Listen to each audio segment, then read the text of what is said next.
وعلى آلك وأصحابك يا حبيب الله الصلاة والسلام عليك يا نبي الله وعلى آلك وأصحابك يا نور الله.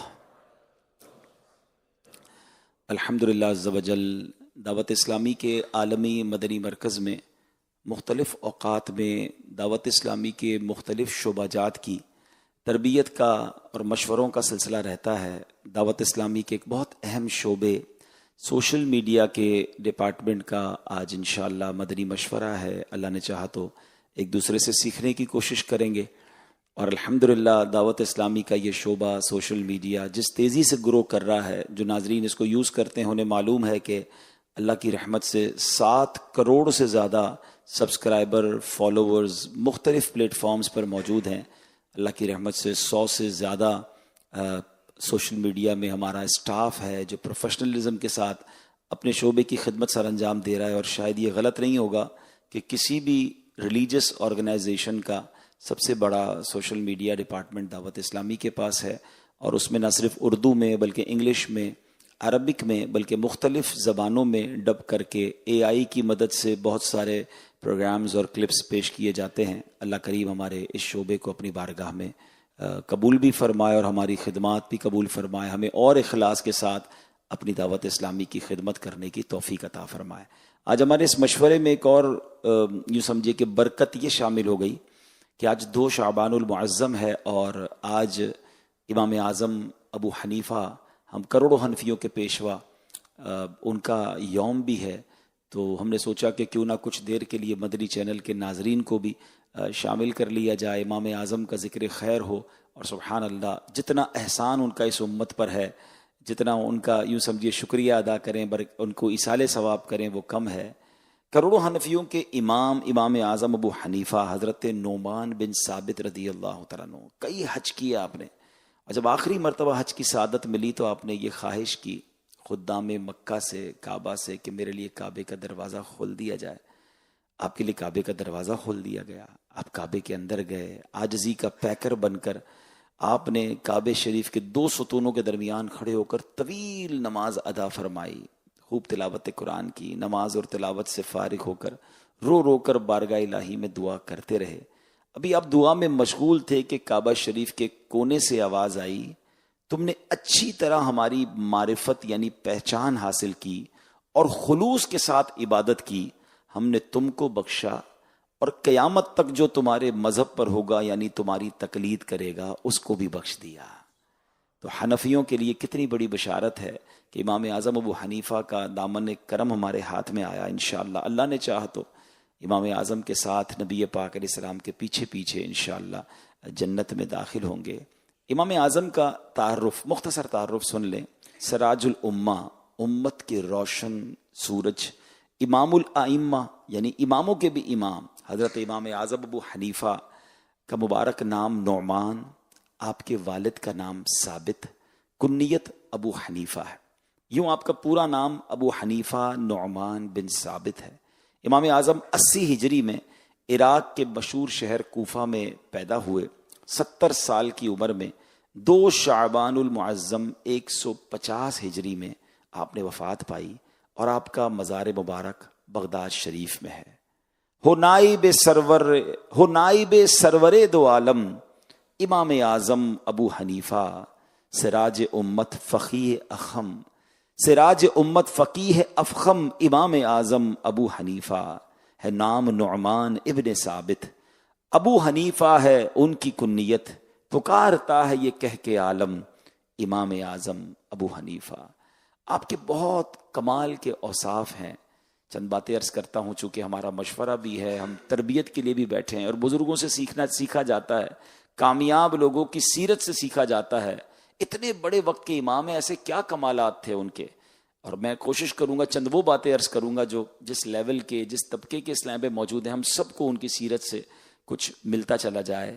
امام اعظم ابو حنیفہ، پہلے یہ بات یاد رکھیے گا چونکہ سوشل میڈیا پر آپ ہیں، ابحاث ہوتی رہتی ہیں، ریلز چلتی رہتی ہیں، کلپس چلتے رہتے ہیں، اختلافی باتیں ہوتی رہتی ہیں. تو یہ بات ذہن میں رہے کہ 4 فقہ کے امام ہیں امام اعظم. امام مالک، امام احمد بن حنبل اور امام شافعی رحمۃ اللہ تعالی علیہم، ان کا آپس میں دینی احکام میں اختلاف ضرور ہے، البتہ سب کے عقائد بالکل درست ہیں، سبھی سنی صحیح العقیدہ اور سچے عاشق رسول تھے۔ ان سب کے متعلق حدیثوں میں بشارتیں بھی آئی ہیں۔ نبی پاک علیہ الصلوۃ والسلام نے فرمایا ایک زمانہ آئے گا لوگ علم ڈھونڈیں گے مگر عالم مدینہ سے زیادہ علم والا انہیں کوئی نہیں ملے گا۔ اس سے مراد کیا ہے؟ اس سے عالم مدینہ سے مراد امام مالک رحمت اللہ تعالیٰ نے۔ ایک جگہ نبی پاک نے فرمایا قریش کا ایک عالم زمین کو علم دین سے بھر دے گا، اس حدیث پاک سے مراد امام شافعی رحمت اللہ تعالیٰ نے۔ اسی طرح ایک حدیث میں اگر علم سریا یعنی ستارے پر بھی ہو تو فارس کے لوگ اسے حاصل کر لیں گے۔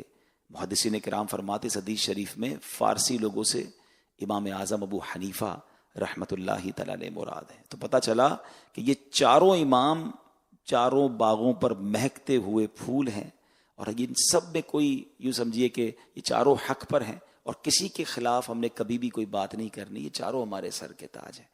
اب امام اعظم ابو حنیفہ کی چونکہ بات ہو رہی ہے تو آپ کی سیرت کے چند مدنی پھول۔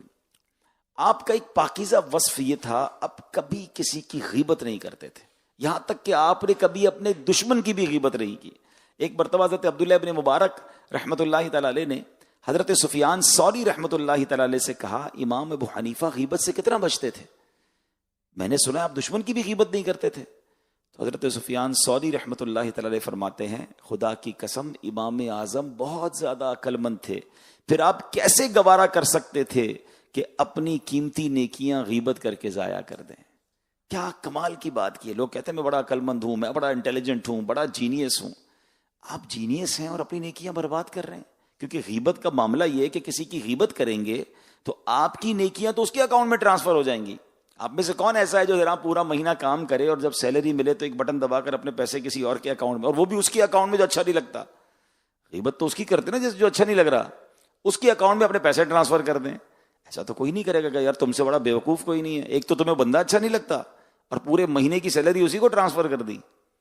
اس سیلری تو کچھ بھی نہیں بیچتی نا، سارا دن مشکل سے نمازیں پڑھی، روزے رکھے یا درود پڑھ لیے، کوئی نیکی کی اور غیبت کر کے سب ٹرانسفر کر دیا۔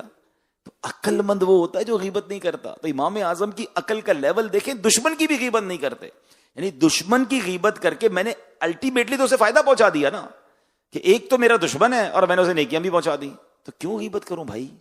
اور غیبت کس قدر بڑا گناہ ہے۔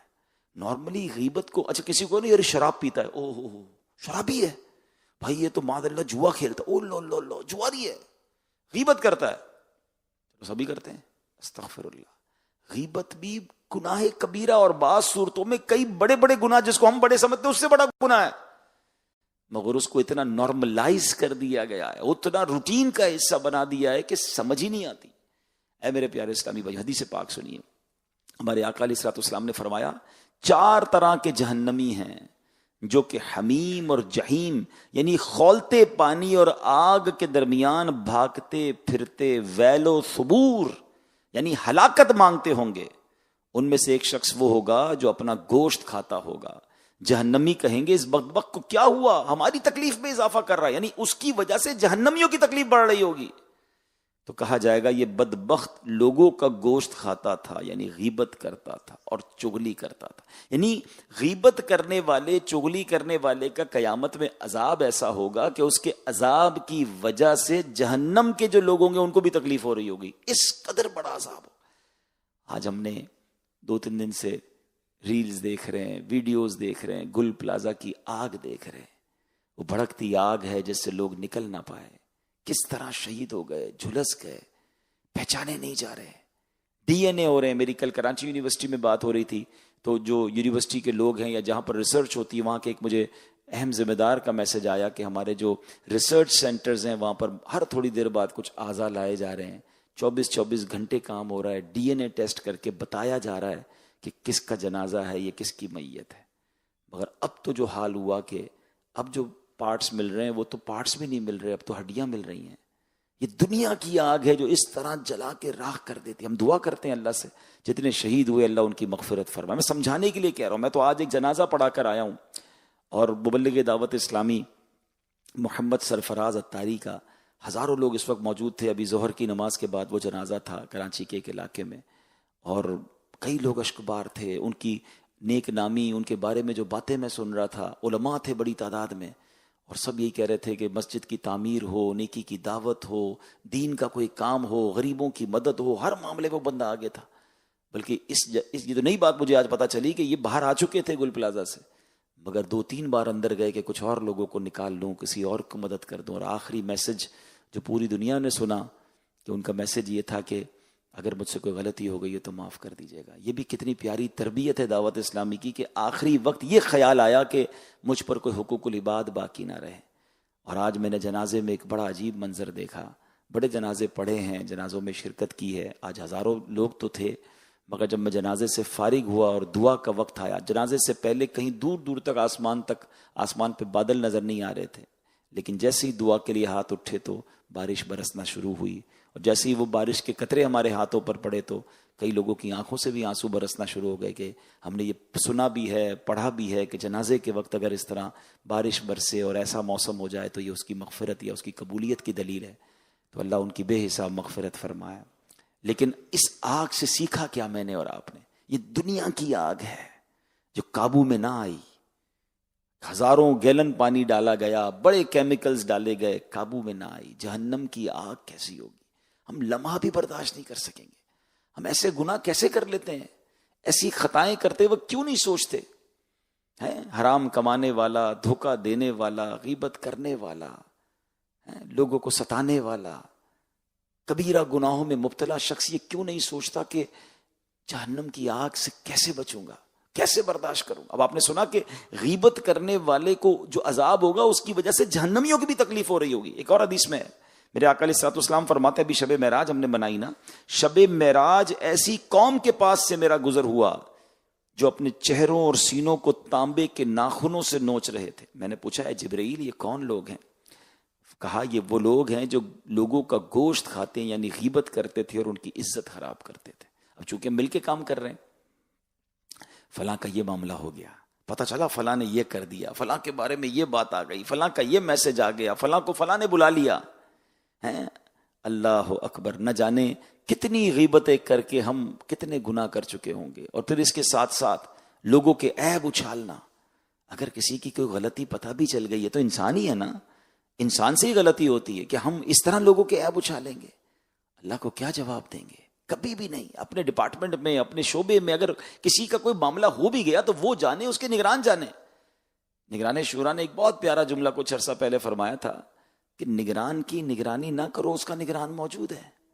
ہم کیوں دوربین لگا کے بیٹھتے ہیں, کون کب آیا, کون کب گیا, کون کدھر جا رہا ہے, کوئی کدھر آ رہا ہے, کسی کے پاس پیسے کدھر سے آئے, کسی نے خرچہ کدھر سے کیا. ہمیں کوئی آڈٹ مجلس میں نہیں بٹھایا گیا, ہمیں کسی قسم کی کوئی ذمہ داری نہیں دی گئی ہے. لیکن سوچیں کہیں اس کی وجہ سے میں اپنے نامہ اعمال میں غیبت کا انبار تو نہیں لگا رہا. میں فیضان مدینہ میں آ کر کہیں اپنے لیے کوئی بہت بڑا گناہ کا سر تو اکٹھا نہیں کر رہا. فیضان مدینہ تو وہ ہے جہاں کے لوگ سدھر رہے ہیں. فیضان مدینہ وہ جہاں سے آ کر لوگ مدینے کا فیضان لے کے جا رہے ہیں. غیبت کرنے والے غیبت چھوڑ بیٹھے فیضان مدینہ آنے کی وجہ سے, یا انہی کلپس کو دیکھنے کی وجہ سے جو آپ نے بنائے. کبھی آپ سوچیں نا, آپ خود دیکھیں, آپ کمنٹس پڑھتے ہوں گے کہ ہمارے بعض اوقات ایک ایک کلپ پر ملینز ویوز ہوتے ہیں, اور کلپس پڑھیں تو لوگ کہتے ہیں ہم نے توبہ کر لی, ہم نے یہ گناہ چھوڑ دیا, آئندہ نہیں کریں گے. لیکن جس نے کلپ ایڈٹ کیا اس نے یہ گناہ چھوڑا؟ جو اس شعبے میں ذمہ دار ہیں, کیا ان کے اندر یہ بہتری آئی؟ یہ سب ہمیں سوچنا ہے, کہیں چراغ تلے اندھیرا نہ ہو جائے. آگے چلتے ہیں. امام اعظم ابو حنیفہ کا ایک اور کمال کا وصف, اللہ والے ہیں نا, اللہ کرامت عطا فرماتا ہے. ایک بار کیا ہوا کہ آپ جامع مسجد کوفہ کے وضو خانے پہ تشریف لے گئے, تو ایک نوجوان کو وضو کرتے دیکھا. اب وضو کا جو استعمال شدہ پانی تھا اس کے قطرے ٹپکتے ہیں, ہم بھی وضو کرتے ہیں پانی ٹپکتا ہے, مگر اللہ نے وہ بصیرت, وہ نظر دی تھی کہ آپ نے جو ٹپکتے ہوئے قطرے دیکھے نا, تو آپ نے ایک شخص سے فرمایا, اے میرے بھائی تو بدکاری سے توبہ کر لے. اس نے کہا حضور میں نے توبہ کی. ایک بندے کو کہا جو ساتھ وضو کر رہا تھا, شراب نوشی اور گانے باجے سننے سے توبہ کر لے. فوراً حیران بھی ہوا کہ میرا یہ گناہ کیسے پتہ چل گیا. کہتا حضور میں نے توبہ کی. اللہ اکبر. آپ ایک ایک کر کے لوگوں کو سمجھاتے رہے, اور آخر میں پھر اللہ کی بارگاہ میں وضو کر کے فارغ ہوئے تو کہتے مولا یہ جو نعمت ہے نا, یہ مجھ سے واپس لے لے. اے پروردگار, میں لوگوں کے گناہ نہیں دیکھنا چاہتا, مجھے لوگوں کو گناہ پتہ چل جاتے ہیں جب وہ وضو کرتے ہیں، کیونکہ وضو کرنے سے اعضاء سے گناہ دھلتے ہیں، اور امام اعظم کو وہ نظر آ جاتے تھے۔ اللہ کریم نے آپ کی یہ دعا قبول کی اور اب آپ کو لوگوں کے گناہ نظر آنا بند ہو گئے۔ یہ ان کی کرامت تھی، مگر کیوں انہوں نے یہ دعا کی؟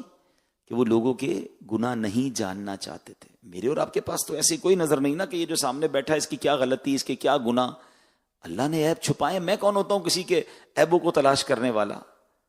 حدیث پاک میں آتا ہے، میرے آقا فرماتے ہیں کہ جو کسی کے عیب کھولتا ہے، جو کسی مسلمان کی تکلیف دور کرے، اللہ قیامت کی تکلیفوں میں سے اس کی تکلیف دور فرمائے گا۔ جو کسی مسلمان کی عیب پوشی کرے تو خدائے ستار قیامت کے روز اس کی عیب پوشی فرمائے گا۔ ایک اور حدیث میں آتا ہے جو شخص اپنے بھائی کا عیب دیکھ کر اس کی پردہ پوشی کر دے تو وہ جنت میں داخل کر دیا جائے گا۔ پتا چلا اور عیب پوشی کر دی، چھپا لیا، نہ بتایا۔ یہ الگ بات ہے کہ اگر ہم کسی ڈپارٹمنٹ میں کام کرتے ہیں اور کوئی ایسا کام ہو رہا ہے کہ جو وقف کے مال کا غلط استعمال ہو رہا ہے، اللہ نہ کرے کوئی غیر شرعی کام ہو رہا ہے، تو ہمارا کام اس کے نگران کو بتا دینا ہے بس۔ اس کا مطلب یہ نہیں کہ اپنے گروپس میں بیٹھ کر، اپنے دوستوں میں بیٹھ کر اس کو ڈسکس بھی کریں یا اس کو پھیلائیں۔ روایتوں میں آتا ہے جو کسی کے عیب کھولتا ہے اللہ اس کے عیب کھول دے گا۔ سچ بتائیے، اگر میرے اور آپ کے عیب کھل جائیں، کئی ایسی باتیں ہیں جو صرف میں جانتا ہوں، میرا رب جانتا ہے، اللہ نے چھپائی ہوئی ہے، جس دن وہ کھل گئی تو کیا ہوگا؟ اب ذرا غور کریں کہ ہمارا رب ہمارے عیب چھپائے۔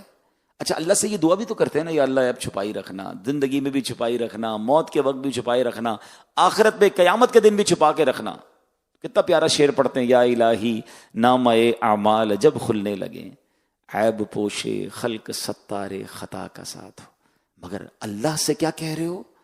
اے اللہ میرے عیب چھپانا، اور لوگوں کے عیب پتہ چل جائیں تو کیا کر رہے ہیں کہ نہیں دنیا کو بتائیں گے۔ پتہ چلا، جس کو نہیں پتا اس کو بھی بلا کے آؤ تمہیں نہیں۔ اچھا، ہمارے یہاں تو ایک جملہ مشہور ہوتا ہے، اور سناؤ آج کل کیا نئی تازی ہے، کوئی اندر کی خبر لاؤ۔ اللہ اکبر، میرے اور آپ کے اندر کی خبر باہر آ گئی تو کیوں یہ فکر ہے، کیوں یہ شوق ہے کہ مجھے کوئی اندر کی خبر ملے، مجھے کوئی ایسی بات پتہ چلے جس کی میں تشہیر کروں۔ ایک بات یاد رکھیے گا، جس کے عیب ہم اچھالنے کی کوشش اگر کرتے ہیں یا بتاتے ہیں لوگوں کو، اللہ نے اس کے مقدر میں عزت لکھی ہے نا، تو کوئی اسے ذلیل کر نہیں سکتا۔ وَتُعِزُّ مَن تَشَاءُ وَتُذِلُّ مَن تَشَاءُ۔ ساری دنیا مل کر کسی کے عیب اچھالنے کی کوشش کرے، کسی کی غیبت کرے، کسی کو برا بھلا کہے، اللہ نے عزت لکھی ہے، کوئی عزت نہیں لے سکتا۔ اور سارے مل کر کسی کو، جناب کیا کہتے ہیں وہ آپ لوگ، مونیٹائز نہیں بلکہ وہ پیسے لگ بوسٹ کر کر کے اس کی پوسٹیں لگائے نا کہ یار اس کو کہیں عزت مل جائے، اس کو فالوور مل جائے، یہ دنیا میں مشہور ہو جائے۔ نہیں، اللہ نے اس کے مقدر میں ذلت لکھی ہے، اس کو ذلیل ہونے سے کوئی نہیں روک سکتا، کیونکہ یہ اللہ کے دستے قدرت میں بیدک الخیر۔ ہمیں غور یہ کرنا ہے کہ میرا کردار کیا ہے۔ میں دونوں لوگوں کے عیب اس لیے نہ ڈسکس کروں کہ میرے پہلے ہی بہت عیب ہیں یار۔ امام اعظم کے مقلد ہیں نا، ان کو یہ کرامت نصیب ہوئی تھی، اس کے باوجود انہوں نے دعا کی اللہ یہ نعمت لے لے مجھ سے، میں نہیں دیکھنا چاہتا لوگوں کے عیب۔ اور ہم چاہتے ہیں کوئی ایسا فارمولہ مل جائے کہ کسی کے عیب مل جائیں، کسی کا موبائل میرے ہاتھ میں آ جائے، اس کے کوئی تھوڑے میسج پڑھ لوں، کسی کی جناب کوئی ای میل پکڑ لوں، کسی کا کوئی آپس میں باتیں کرنے کان لگا کے سن لوں۔ ہمیں پتہ، ہم اپنے کام سے کام رکھیں۔ اگر زندگی پرسکون گزارنی ہے نا، میں ہوں، میرا کام ہے، ورنہ ایسا نہ ہو کہ میں کبیرہ گناہوں میں پڑ جاؤں۔ تو اے میرے پیارے اسلامی بھائیوں، امام اعظم کی سیرت سے ایک دوسرا پیارا پھول یہ سیکھنے کو ملا۔ اچھا، اسی طرح ڈپارٹمنٹ میں کیوں، خاندان میں کیا ہو رہا ہے، ہاں پتہ چلا اس کے بیٹے نے یہ کر دیا، ہاں اس کی بیٹی نے یہ کر دیا، کسی کی طلاق ہو گئی تو جناب اپنے گھر میں ڈسکس ہو رہی ہے، اپنے دوستوں میں ڈسکس، اس کے گھر میں پرابلم ہوا، بیچاروں کے طلاق ہو گئی، آپ کو تو دعا کرنی چاہیے اللہ کرے کہ ان کا غم ہلکا ہو جائے، کوئی صورت بہترین ہو جائے، اب اس کو ڈسکس کریں گے۔ ہمارے گھر میں کسی کے ساتھ ایسا ہو جائے تو، آج کسی کی بہن، کسی کی بیٹی کے بارے میں آپ بات کر رہے ہیں، ہماری بہن بیٹی کے ساتھ ہو گیا تو، میرے ساتھ ایسا ہو گیا تو، کسی کی تکلیف پر انجوائے نہ کریں، اس کو ڈسکس نہ کریں، خدا کے واسطے۔ آج کل یہ اتنا عام ہو گیا ہے، اللہ کرے میرا یہ بیان کچھ صحافی سنیں، کچھ سوشل میڈیا انفلوئنسر سنیں، پوڈ کاسٹ کرنے والے سنیں، پتہ نہیں کیا کیا ویلاگ کرنے والے سنیں، کہ لوگوں کو کانٹینٹ بنانا ہے نا۔ آج کی خبر کیا ہے، آج کس کے کپڑے اتارنے ہیں، آج کس کی بات کرنی ہے، نہ کوئی تصدیق ہے نہ کوئی تحقیق ہے، بس موقع ملا، ایک خبر ملی اور چل پڑے اس کو لے کر۔ پتہ نہیں اس بیچارے نے ایسا کیا ہے کہ نہیں. اگر کیا ہے تو بھی غلط، عیب اچھالے، اور نہیں کیا تو پھر تو بہتان ہو گیا. اس بیچارے نے ایسا کیا بھی نہیں اور آپ لے کر چل پڑے اس کو.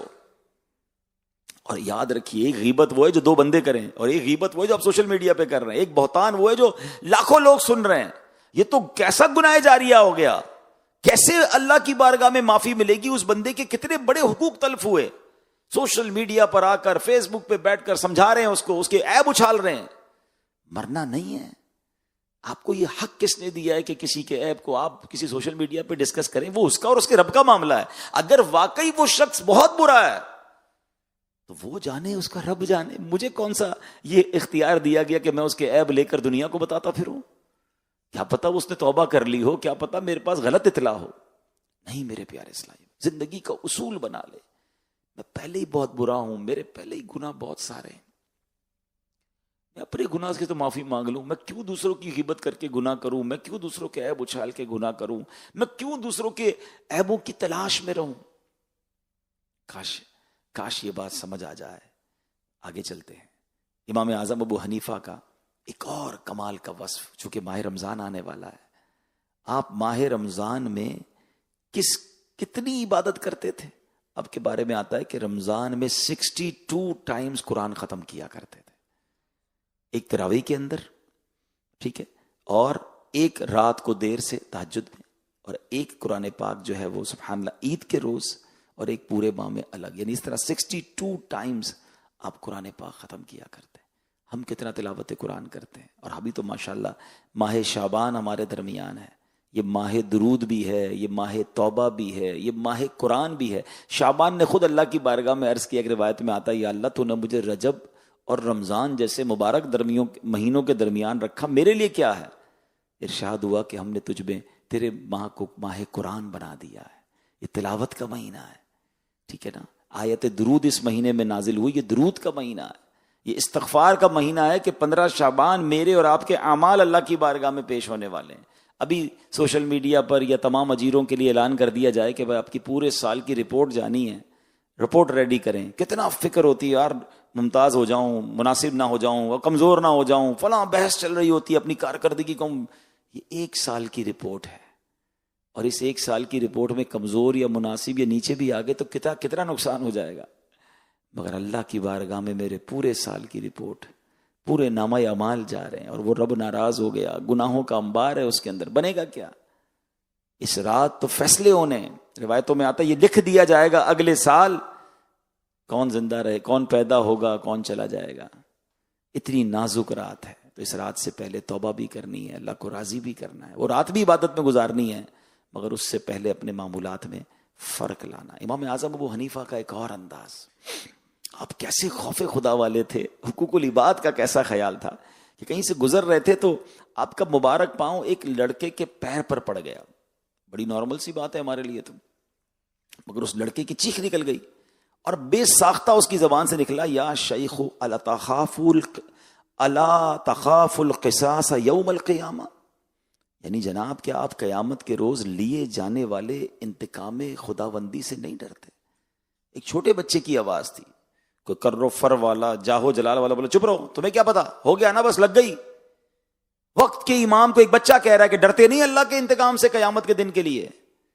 سنتے امام اعظم اتنے خوف زدہ ہوئے کہ غش کھا کر بے ہوش ہو گئے. جب ہوش آیا تو لوگوں نے کہا ایک بچے کی تو آواز تھی، آپ نے اتنا فیل کیوں کر لیا، اتنا دل پہ کیوں لے لیا؟ امام اعظم کہتے ہیں کیا معلوم اس کی آواز غیبی ہدایت ہو. اللہ والوں کو کیا کمال ہوتا تھا کہ ایک جملے سے سبق لیتے تھے. ہمارے سامنے واقعات ہو رہے ہیں، کوئی کیا کہیں گے کہ کوئی بیچارہ ڈی مورلائز ہو گیا، کسی کی جاب چلی گئی، کسی کا کوئی قرضے میں آ گیا، کسی کا ایکسیڈنٹ ہو گیا، کسی کی ٹانگ ٹوٹ گئی، کسی کی دکان جل گئی، کسی کا کاروبار تباہ ہو گیا. یہ دیکھ کر کیوں خیال نہیں آتا کہ میں بھی تو اس کی جگہ ہو سکتا تھا؟ کیا آپ نے اپنے سے کم عمر لوگوں کا جنازہ نہیں پڑھا آج تک؟ میں تو ہر بار کوشش کرتا ہوں، یہ نوٹ کرتا ہوں کہ اس کی عمر کتنی ہے. میں چیک کرتا ہوں مجھ سے چھوٹی عمر ہے تو میں زندہ ہوں، یہ مہربانی ہے، میری بھی باری کبھی بھی آ جائے گی. کیوں عبرت نہیں لیتے؟ امام اعظم بچے کی آواز سے عبرت لے رہے ہیں. اللہ والے کیسے عبرت لیتے تھے کہ مجھے واقعہ یاد آیا. ایک بزرگ تھے، کپڑے کا کام کرتے تھے. تو کپڑا ریڈی کر کے تاجر کے پاس گئے کہ چیک کرو میرا کپڑا کتنے میں خریدو گے. بڑی محنت سے کپڑا تیار کیا تھا. اس نے کپڑا ہاتھ میں لیا تو اس نے کہا اس میں تو سلائی کا بھی پرابلم ہے. میں ایک سمجھا رہا ہوں, مفہوم سمجھا رہا ہوں. سلائی کا بھی پرابلم ہے, کلر بھی ٹھیک نہیں ہے, اسٹچنگ بھی اوکے نہیں ہے. بزرگ رونے لگے. میں کہا ٹھیک ہے میں خرید لیتا ہوں, آپ رو کیوں رہے ہیں؟ کوئی بات نہیں میں قیمت دے دوں گا, آپ روئیں تو نا. کہتے میں اس لیے نہیں رو رہا کہ تم میرے پیسے کم کر رہے ہو یا میرا کپڑا نہیں خریدو گے. مجھے یہ خیال آ رہا ہے بڑی محنت سے میں نے کپڑا بنایا, اسٹچنگ کی, پلاننگ کی, تیاری کی. آج تمہارے ماہر کے ہاتھ میں یہ کپڑا آیا تو ماہر نے عیب نکالے کہ اس کی اسٹچنگ میں پرابلم, کلر میں پرابلم, کپڑا ٹھیک نہیں. تو میں نے تو ساری زندگی نمازیں پڑھی ہیں, روزے رکھے ہیں, عبادت کی ہے, لیکن جب یہ اللہ کی بارگاہ میں جائیں گے اور اللہ وہاں فرمائے گا اس میں اخلاص نہیں, اس میں للہیت نہیں, اس میں نیت کا فطور, تو میرا بنے گا کیا؟ Look at the way of thinking. بات کپڑے کی ہے, بات بزنس کی ہے, مگر میسج کیا لیا, آخرت میں کیا ہوگا. ہمیں امیر علیہ سنت کا جب مدنی مذاکرہ دیکھتے ہیں نا تو یہ باتیں باقاعدہ فیل ہوتی ہیں. کیسا فیضان اولیاء ہے امیر علیہ سنت پر. کئی ایسی باتیں سمجھاتے ہیں. فرماتے ہیں ایئرپورٹ پہ جاتے ہو, اب بات سوچنے کی ہے نا, ہم سب ہم میں سے کئی لوگ ایئرپورٹ نہیں گئے ہوں گے تو آج کل تو ہمارے ٹرین اسٹیشن پر بھی, بس اسٹیشن پر بھی, خود فیضان مدینہ میں واک تھرو گیٹ ہے, نکلتے ہیں تو کوئی چیز ہوتی ہے تو ٹون بجتی ہے نا, پھر نکلتے ہیں, پھر نکلتی ہے, پھر بجتی ہے. آپ نے دیکھا ہوگا جس کے بعد کچھ نہیں ہوتا کیسے نکل جاتا ہے, تھوڑا سامان ہو کیسا ایزی ہو کے نکلتا ہے, اور زیادہ سامان ہو تو چیکنگ ہو رہی ہے, بار بار اٹھا رہا ہے, بار بار چیک کر رہا ہے. فرماتے ہیں مجھے اس سے قیامت کا دن یاد آتا ہے, جس کے بعد تھوڑا ہوگا جلدی نکل جائے گا, اتنا سارا ہوگا جواب زیادہ دینا پڑے گا, گناہ نہیں ہوں گے کلین ہو جائے گا, گناہوں کا انبار لے کر جائے گا, ٹون بجتی رہے گی, روکا جاتا رہے گا, سوال کیا جاتا رہے گا. دیکھو یہ ہوتا ہے سوچنے کا انداز.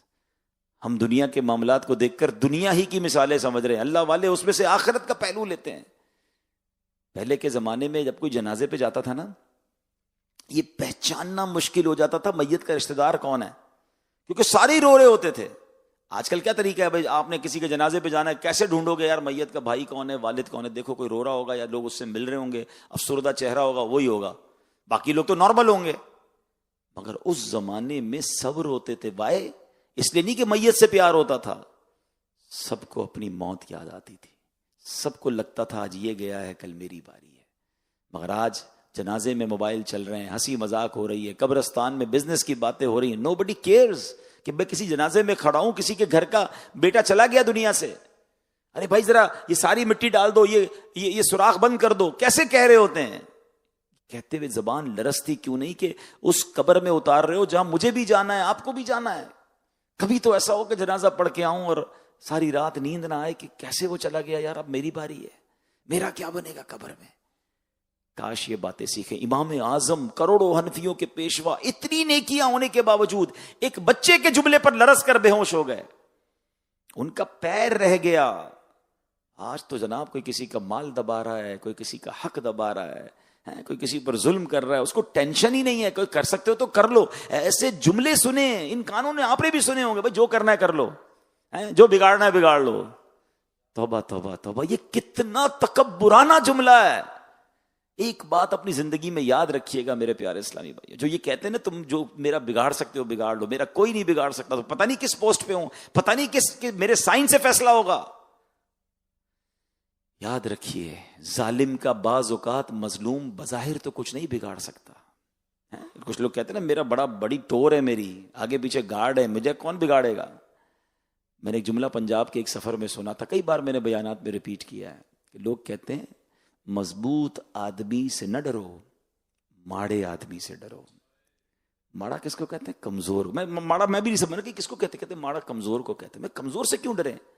کہتے مضبوط تو بدلہ خود لے لے گا, ماڑا جو ہے نا وہ بدلہ نہیں لے گا, وہ اللہ کی بارگاہ میں فریاد کر دے گا.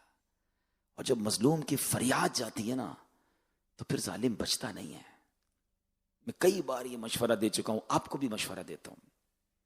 کبھی زندگی میں ایسا لگے نا life is going very good, family بھی ٹھیک ہے, بچے بھی خوش ہیں, میں بھی صحت مند ہوں, پیسے, کاروبار, job, every thing going good, اور اچانک چیزیں بگڑنے لگ جائیں, یار صحت خراب ہو رہی ہے, بچوں میں, فیملی میں کیوں پرابلم ہو رہا ہے, تو چیک کرو کسی کی ہائی تو نہیں لے لی. کیونکہ ہائی لوگے نا تو ایک ایک کر کے سب بکھر جائے گا.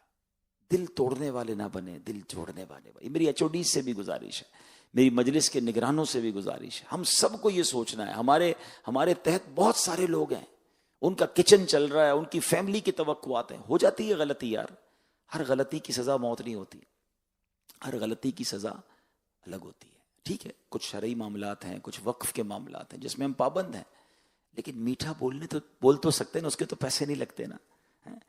اگر کوئی شرعی حکم نافذ بھی کرنا ہے تو پیار سے بھی تو ہو سکتا ہے، سمجھا کے بھی تو ہو سکتا ہے، کوئی راستہ بھی تو بتایا جا سکتا ہے۔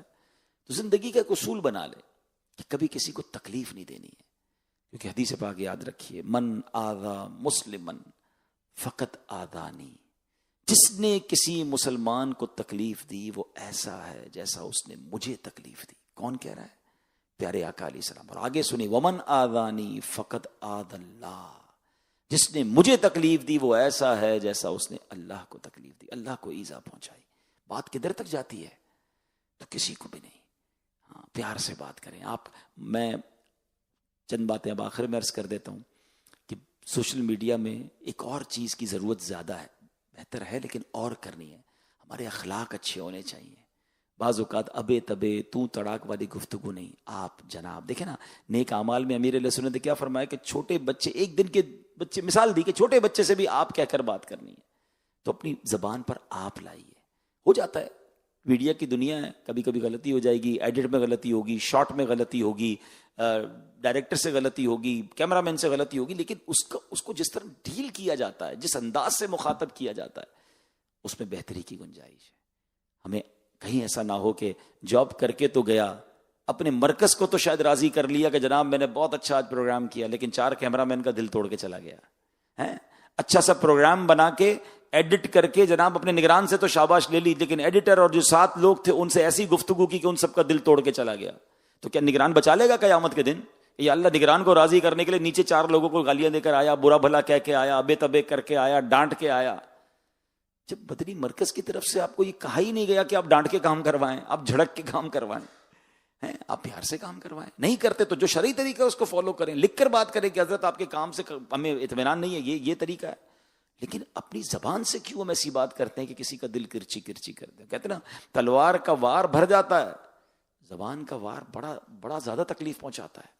تو اللہ کرے دل میں اتر جائے میری بات۔ چند باتیں ہیں، ورنہ امام اعظم تو وہ ہیں کہ ایک ایک پہلو بیان کرتا جاؤں، تنگ دستوں کے ساتھ کیا برتاؤ تھا، غریبوں کے ساتھ کیا برتاؤ تھا، والدہ کا ادب۔ ہاں چلے یہ ایک آخری بات کر لوں، ہم سب اللہ پاک جن کے والدین حیات ہیں ان کو درازی عمر بالخیر دے، خدا کے واسطے اپنے ماں باپ کی قدر کریں۔ اور امام اعظم کا جو انداز تھا، خلاصتاً عرض کر دیتا ہوں کہ آپ وقت کے امام ہیں، ماں ہوتی ہے، ماں نے کہا مجھے مسئلہ پوچھنا ہے تو مسجد کے فلاں امام سے پوچھنا ہے یا فلاں جو ہے وہ وائز سے پوچھنا ہے، تقریر کرنے والے سے۔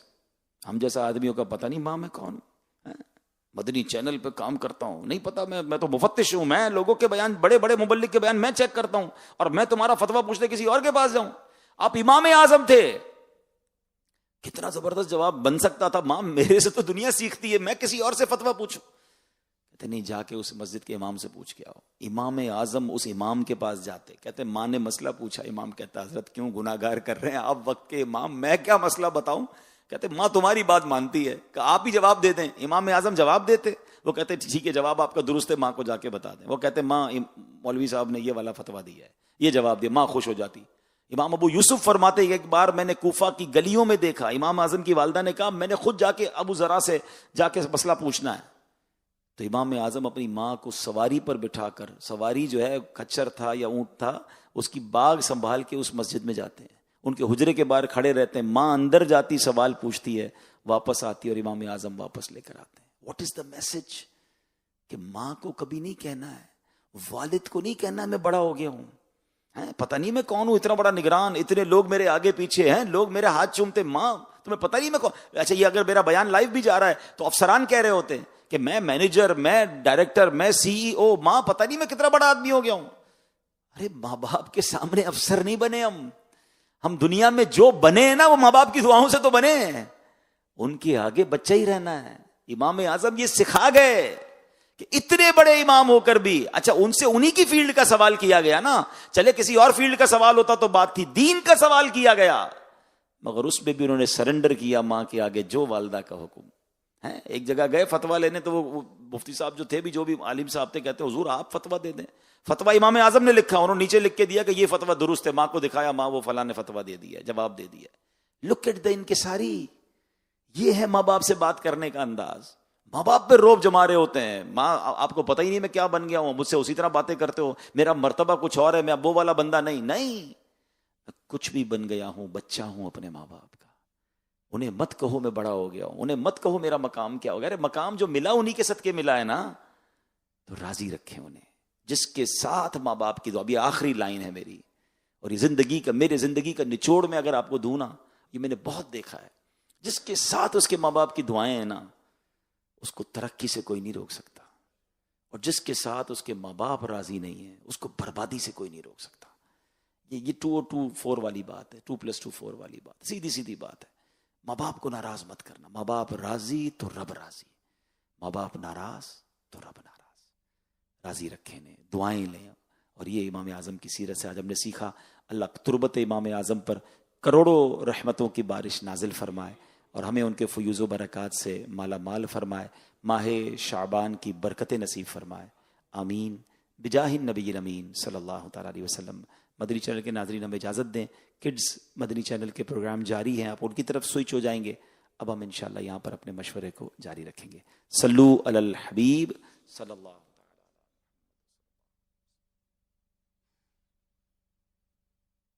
راج امت امام اعظم, وقار ملت امام اعظم, فقیہ ملت امام اعظم, ضیاء وحدت امام اعظم, نشان قدرت امام اعظم, عطائے مولا امام اعظم.